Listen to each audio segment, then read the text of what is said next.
যাদের বাসায় গ্যাস নেই তাদের জন্য এই রাইস কুকার আর ইনফ্রারেড চুলাটা কতটা যে প্রয়োজনীয় জিনিস সেটা শুধু আমরাই জানি।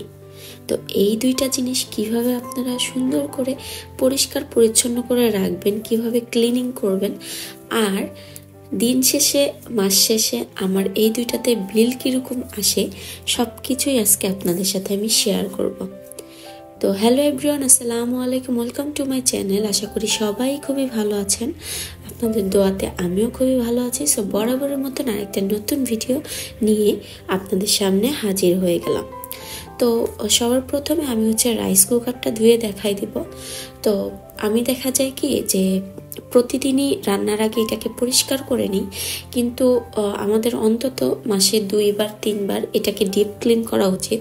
কারণ আমার মতন রাইস কুকার যাদের আছে তাদের মেইন সমস্যা হচ্ছে ভাত রান্নার সময় এটা উপরে উপসায় পড়ে বা উতলায় পড়ে যেটা বলে, যার কারণে পুরো রাইস কুকারটা খুবই নোংরা হয়ে যায়। তো দেখা যায় প্রতিদিন ক্লিন করলেও আশেপাশে বা সাইডে অনেক ময়লা হয়ে থাকে, ওইটা ডিপ ক্লিনিংয়ের মাধ্যমে পরিষ্কার করা সম্ভব।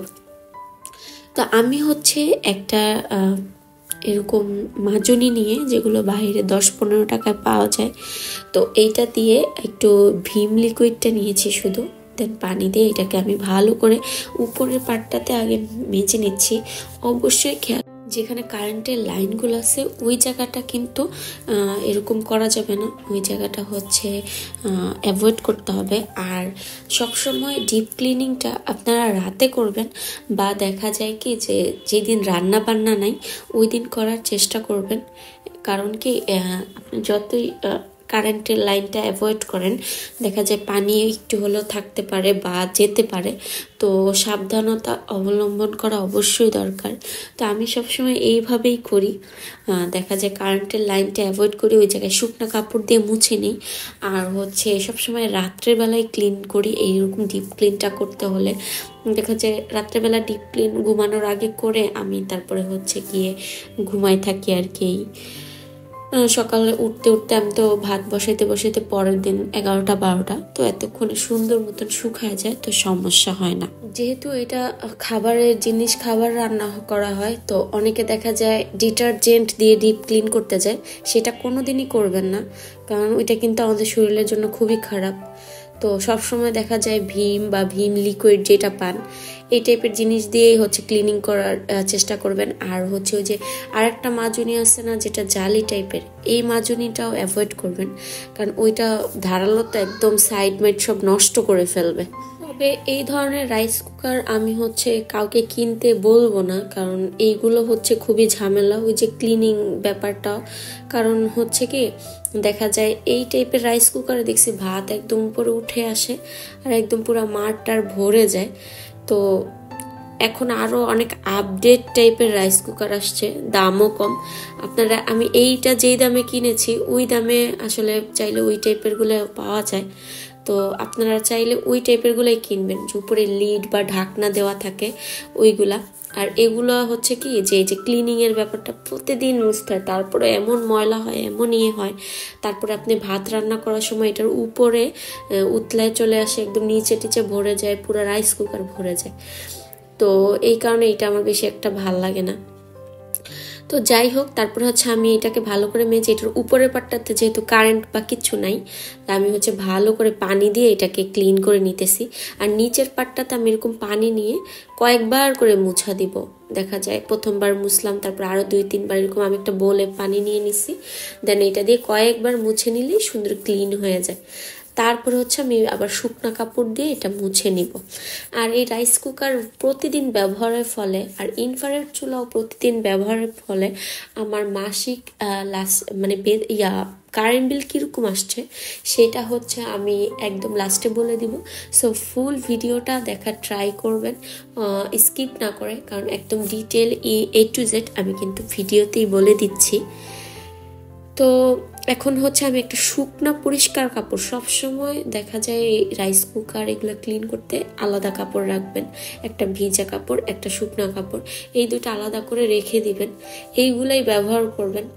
সবচেয়ে ভালো হয় ওয়ান টাইম কাপড়গুলা ব্যবহার করলে ভালো, যে ব্যবহার করে ফেলে দিবেন। কারণ যেহেতু খাবারের জিনিস, খাবার রান্না করা হয়, সো পরিষ্কার পরিচ্ছন্নতা সব কিছু মেনটেন করাটা উচিত আর কি। তো এই যে আমার রাইস কুকারটা খুব সুন্দর করে আমি পরিষ্কার পরিচ্ছন্ন করে নিয়েছি। এইরকম আপনি সপ্তাহে একবার করলে এনাফ, তাহলে দেখা যায় কি সুন্দর করে আশেপাশে দেখা যায় চিপা চাপায় অনেক ময়লা লেগে থাকে, তো ডিপ ক্লিন করে নিলে এগুলো সুন্দর মতন ক্লিন হয়ে যায়। তো এখন হচ্ছে আমি আমার ইনফ্রারেড চুলাটা পরিষ্কার করব। তো এটা তো আমি প্রতিদিনই রাত্রে ঘুমানোর আগে একবার করে পরিষ্কার করে ফেলি। তো সপ্তাহে একদিন আমি একদম সরিয়ে টরিয়ে পরিষ্কার করি, কারণ যেহেতু রান্নার জিনিস তো তেল কাস্টে হবেই। তো আমার এই রেক্সিনটা তেল কাস্টে হয়ে গেছে। তারপর উপরের দেয়ালটাও আমি প্রতিদিন একবার করে মুছার ট্রাই করি। আর এই জিনিসগুলো আমি রাত্রেবেলা করি। আর আমি একদম সিম্পল ওয়েতে করি, সেটা হচ্ছে আমি একটা কিচেন স্প্রে কিনে নিয়েছি, যেগুলো হচ্ছে তেল কাস্টে খুব সুন্দর করে রিমুভ করে। অনেক পুরাতন তেল কাস্টও এটা দিয়ে সুন্দর করে চলে যায়। তো আমি এর জন্য এখানে আর বাড়তি কোনো ঝামেলা করি না। তো আমি হচ্ছে সেম যে মাজুনি আছে ওইটা দিয়েই স্প্রেটা দিয়ে 2 মিনিট রেখে তারপর এটা দিয়ে ঘষে মেজে নিচ্ছি খুব সুন্দর করে। এভাবেই ক্লিন করি, আর রেগুলার ক্লিন করলে এত ময়লাও হয় না। তো আমি হচ্ছে এটা ক্লিন করার পর আমার ইনফ্রারেড চুলাটাও সেম প্রসেসেই ক্লিন করে নিব। প্রতিদিন এইভাবে আমি ক্লিন করি, তাতে দেখা যায় আমার ঝামেলাও কমে যায়। তারপরে হচ্ছে ক্লিন করতে সুবিধা, সব কিছু মিলেই হচ্ছে কিচেন স্প্রেটা খুবই ভালো। তো এখন আসছে আমি হচ্ছে কারেন্ট বিল নিয়ে যে কথাটা বলবো, সেটা হচ্ছে আমি প্রতিদিন এটাকে প্রায় 1-1.5 ঘন্টার উপরে ব্যবহার করি। আর হচ্ছে আমার রান্না বান্না অনেক কম, 2 জন মানুষের সংসার, তো দেখা যায় একবারই রান্না করা হয়। আর টুকটাক চাটা করি, সকালে নাস্তা বানাই, এই পর্যন্তই। রাইস কুকারও আমার প্রতিদিন একবারই ব্যবহার করা হয়, কারণ আমি এখন একবারই ভাত রান্না করি। তো সব মিলায় দেখা যায় কি, আর আমি হচ্ছে নাজিরশার চালটা ব্যবহার করি, তো এটা হইতে 10-15 মিনিটের বেশি লাগেও না। তো এই হিসেবে সব মিলে আমার এইবারে আবার হচ্ছে সিলিন্ডার গ্যাস আছে, আমার 2টা মিলেই রান্না করি। এই কারণে আমার ইনফ্রারেড চুলাটাও যে একবারে শুধু ব্যবহার হয় তাও না। তো তাও সব মিলিয়ে আমার এবার কারেন্ট বিল আসছে 500 টাকার মতন। আমি তাও মনে করি সাশ্রয়ী হয়েছে। আমি ধরে রাখছিলাম 1000 টাকার উপরে আসবে, সেই হিসেবে যেহেতু শীতকাল এমনিতে কম, তো তাও আমি মনে করি সেভিংসই হয়েছে, কমই আসছে। তো আপনারা চাইলে ইনফ্রারেড চুলাটা দেখতে পারেন, বিদ্যুৎ বিলটা কমই আসে। রান্না বান্না যাদের আরেকটু বেশি, তাদের আরেকটু বেশি আসবে, এই যা। তো আজকের ভিডিওটা এই পর্যন্তই, আজকে আর কথা না বাড়াই।